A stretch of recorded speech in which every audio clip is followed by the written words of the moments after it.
Salut à tous, aujourd'hui on se retrouve dans la fameuse vidéo que je réalise à peu près chaque année et dans laquelle je te montre un peu tout le matos vidéo que j'utilise, que je possède pour la réalisation de mes vidéos.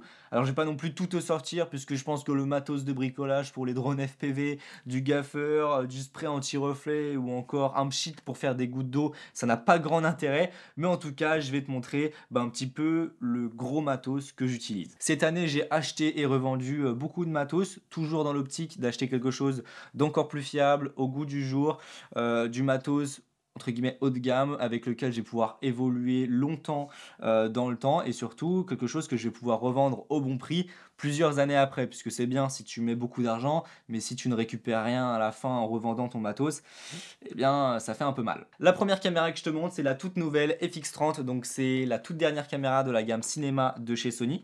C'est une caméra que je viens tout juste d'acquérir, en fait je l'ai reçue il y a vraiment pas longtemps et j'apprends encore à l'utiliser. Voilà, je fais plein de tests avec pour finalement me familiariser avec le boîtier et pouvoir te faire une revue complète sur la chaîne. J'avais présenté il y a pas longtemps sur la chaîne le Sony ZV-E1 qui m'a finalement pas trop conquis, donc je l'ai renvoyé et je me suis pris la FX30 et là pour le coup je peux te dire que j'en suis super content. La FX30 la voici, c'est le petit frère de la FX3 puisque comme tu peux le voir elles se ressemblent exactement, c'est exactement le même boîtier mais d'intérieur c'est pas exactement la même chose. C'est une réelle caméra, voilà, donc pour les filmmakers, pour faire de la réalisation vidéo, c'est pas du tout un appareil photo. À vrai dire, on a un mode photo, mais bon, on n'a pas de rafale, c'est vraiment pas fait pour ça. Donc ouais, c'est clairement le boîtier phare de chez Sony pour les filmmakers qui souhaitent avoir un boîtier vraiment pour de la réalisation vidéo et surtout entre guillemets à petit prix puisque le billet d'entrée c'est 2300 euros versus 4500 pour la FX3. Voilà pour ce premier boîtier qui, tu peux le voir, est équipé entièrement avec une cage Small Rig. Ma deuxième caméra qui me filme actuellement, on en a parlé beaucoup de fois sur la chaîne, c'est le Sony A7 IV. J'en suis super content. Je m'en sers pour faire de la photo et de la vidéo. C'est pour ça que je le garde puisque je fais aussi de la photo. Voilà pour mes deux boîtiers. Ensuite, je vais avoir forcément une petite GoPro que j'utilisais principalement avant pour mon drone FPV. Pour l'instant, elle est là. C'est la GoPro 11. Ça reste une excellente caméra. Ça fonctionne vraiment bien.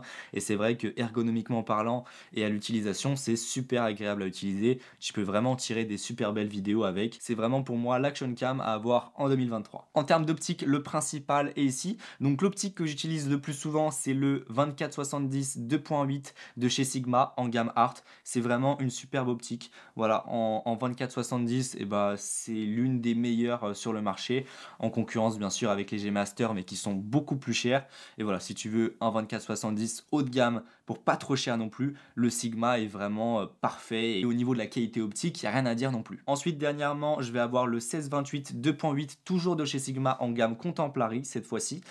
Pourquoi je l'ai pris en gamme Contemporary? Eh bien, je t'invite à aller voir ma vidéo détaillée puisque j'explique vraiment en détail pourquoi j'ai choisi cette optique là par rapport à une de la gamme Art. Après je vais avoir un 100 mm 2.8 de chez Canon en monture EF, donc j'utilise une bague d'adaptation et voilà, ça me sert essentiellement pour faire de la macro puisque comme je kiffe faire de la photographie animalière, de la photographie macro plutôt, et c'est vraiment l'idéal. C'est une optique que j'ai acheté d'occasion comme beaucoup de mon matériel, mais voilà, elle est vraiment nickel. En téléobjectif, j'en ai parlé plusieurs fois sur la chaîne, et bien forcément comme je suis passionné par le sport, la nature, tout ce qui est animalier et tout ça, et bien le fidèle 150-600 de chez Sigma en gamme sport est excellent finalement. Je t'avais présenté sur la chaîne le 60-600, moi j'ai le 150-600, donc c'est l'ancienne, enfin, entre guillemets l'ancienne génération, et ouais, ça fonctionne vraiment super bien. Alors forcément c'est un gros bébé, tu vois, ça prend de la place et c'est lourd, mais c'est vrai que en termes de possibilités, de polyvalence, et bien c'est clairement excellent. Et enfin pour terminer, alors ça c'est une optique quand même assez spéciale,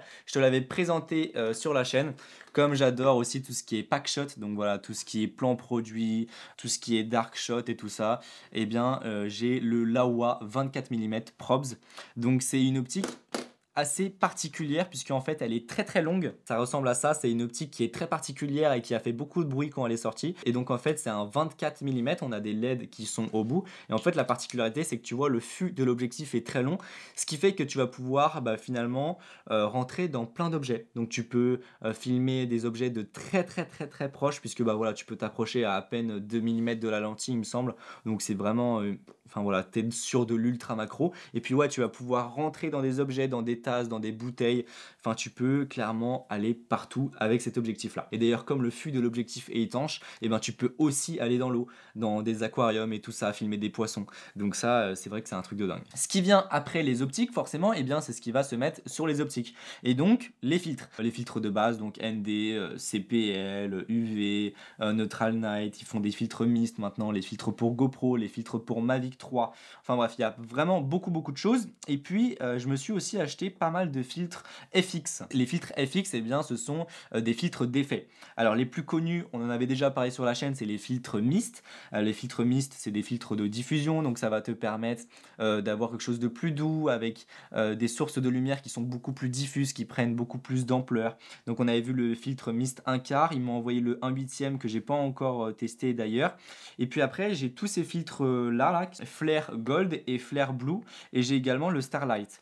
Alors tout ça c'est des filtres de Flare. J'ai pas encore eu le temps de vraiment clairement faire des vidéos avec, puisque j'ai reçu ça très récemment, mais en tout cas j'ai hâte de les utiliser puisque voilà, les filtres Flare qui sont juste là, eh bien ça va te permettre de faire des flares type anamorphique. Donc ce sont vraiment des traits de couleur, donc en l'occurrence soit gold, soit blue, des traits de couleur autour des sources lumineuses les plus importantes, comme si c'était de l'anamorphique.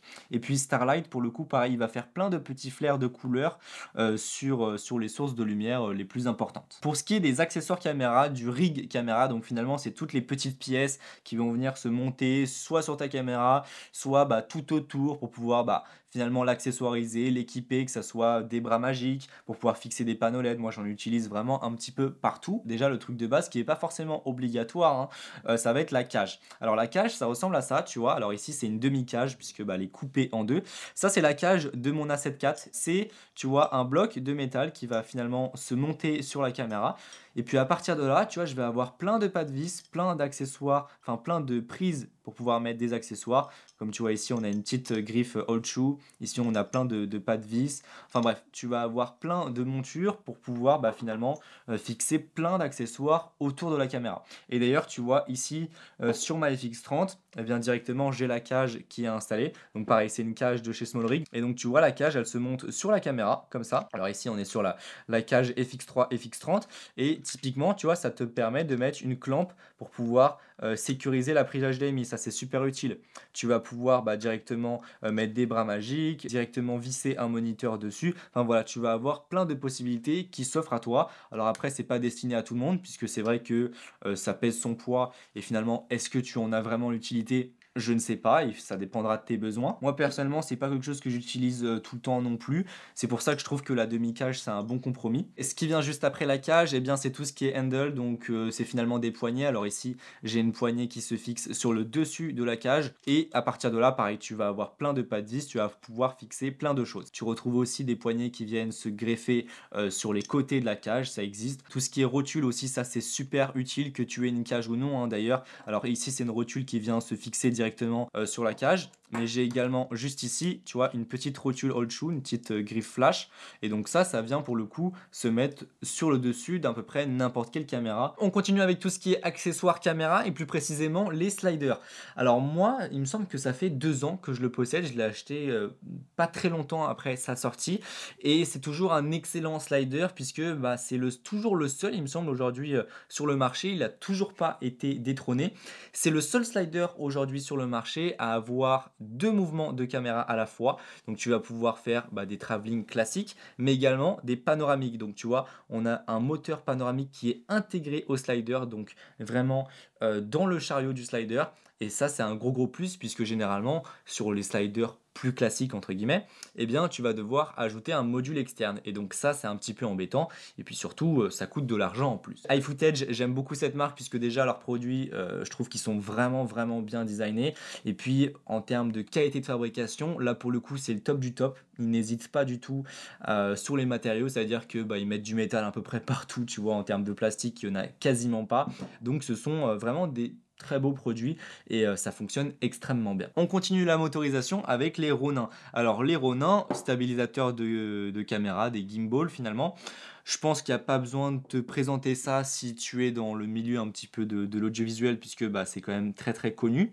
Mais voilà, en quelques mots, ça va te permettre en gros de, stabiliser ta caméra, voilà et te permettre de faire des plans très particuliers. Moi ici, j'ai le RS3. Alors il y a également le RS3 Pro et le RS3 Mini qui est sorti d'ailleurs il y a pas très longtemps. C'est des super bons produits. Voilà, peu importe le modèle que tu choisis. Côté monitoring, juste avant de passer au son, alors là j'ai 2 modèles. J'en ai un d'ailleurs que j'ai reçu, bah, à l'instant finalement, que l'on m'a envoyé. Alors le premier c'est le Blackmagic Video Assist 5 pouces 12G. C'est un moniteur enregistreur, c'est-à-dire que, bah, il va te permettre à la fois, bah, de visualiser ta vidéo, de le monitorer et puis tu vas avoir plein d'assistances, tous les outils qu'il faut. Je te ferai une petite vidéo détaillée sur la chaîne d'ailleurs, ça va arriver. Et la deuxième fonctionnalité, c'est un enregistreur, c'est-à-dire que tu vas pouvoir enregistrer des codecs bien particuliers que tu vas pas pouvoir faire en interne sur ta caméra. Et je trouve vraiment que c'est un excellent moniteur dans le sens où, bah, il a tout ce qu'il faut, que ça soit de l'SDI, de l'HDMI in et out, de port NPF, tu vas pouvoir enregistrer sur des cartes SD ou sur des SSD en USB-C et ça c'est un gros plus. Et puis après, à vrai dire, j'ai reçu ça cet après-midi. C'est Imbol qui me l'a envoyé, donc c'est une marque chinoise. Qu'est-ce que ça donne finalement? J'ai eu le temps, bah, cet après-midi de le tester. Déjà, qualitativement parlant d'extérieur, franchement c'est excellent. C'est-à-dire que c'est un bloc d'aluminium finalement, il n'y a rien à dire. La dalle à l'avant est vraiment super belle. L'LCD est vraiment très lumineux. Ils disent 2000 nits. Alors 2000 nits, je sais pas, mais en tout cas c'est extrêmement lumineux, comme le Blackmagic. Le tactile fonctionne extrêmement bien, et oui, puisqu'on est sur des écrans tactiles. Et puis après, c'est pas terminé en monitoring, puisque en fait, c'est très très lourd. C'est une régie vidéo. Alors il se trouve que ça coûte extrêmement cher, jamais j'aurais acheté ça. On me l'a donné dans le sens où elle fonctionnait plus, elle était cassée, donc ça fonctionnait plus, mais j'ai réussi à la réparer. En fait c'était juste l'écran qui fonctionnait pas. Maintenant c'est vrai que c'est extrêmement pratique à utiliser puisque bah, tu as un grand écran de monitoring. Si tu compares à un écran 5 pouces, eh bien ça change quand même pas mal la donne. Et puis voilà, c'est quand même un Lilliput 12 pouces de base à l'intérieur, donc tu peux mettre du SDI, tu vas avoir 4 prises HDMI, enfin tu as vraiment tout ce qu'il faut. Et puis tu peux également l'alimenter sur VLOC. Donc là en fait tu as une régie vidéo qui est entièrement autonome, puisque de base il ne faut pas oublier que c'est une mallette qui est entièrement étanche, ça pèse extrêmement lourd. D'ailleurs, bon, c'est pas des moniteurs, mais ça vaut quand même le coup d'en parler puisque ça va avec finalement. C'est Holyland qui me les avait envoyés quand j'avais travaillé avec eux. C'est les Holyland Mars 400 S Pro. C'est un super produit hein, que j'utilise tout le temps en fait. Qualité de fabrication excellente. De toute façon, c'est des blocs de métal, hein, tu le vois. C'est vraiment du matos professionnel et donc c'est un transmetteur vidéo, ce qui va te permettre de transmettre avec un minimum de latence eh bien, ton signal vidéo d'un point A à un point B sans qu'il y ait de câble. Donc ça c'est un excellent système que je te recommande et j'avais fait un test détaillé. On a terminé avec tout ce qui était caméra, en même temps faut bien que ça s'arrête à un moment. Maintenant on enchaîne avec tout ce qui est son et oui forcément c'est très important. Alors avant j'enregistrais toutes mes vidéos avec le Holyland l'Arc 150, c'était un très bon système et il me semble que c'était le tout premier système à sortir sur le marché avec 2 transmetteurs pour un seul récepteur. C'est un système qui commençait à se faire vieux, donc si je voulais quand même le revendre à un bon prix, il fallait que je le vende cette année-là.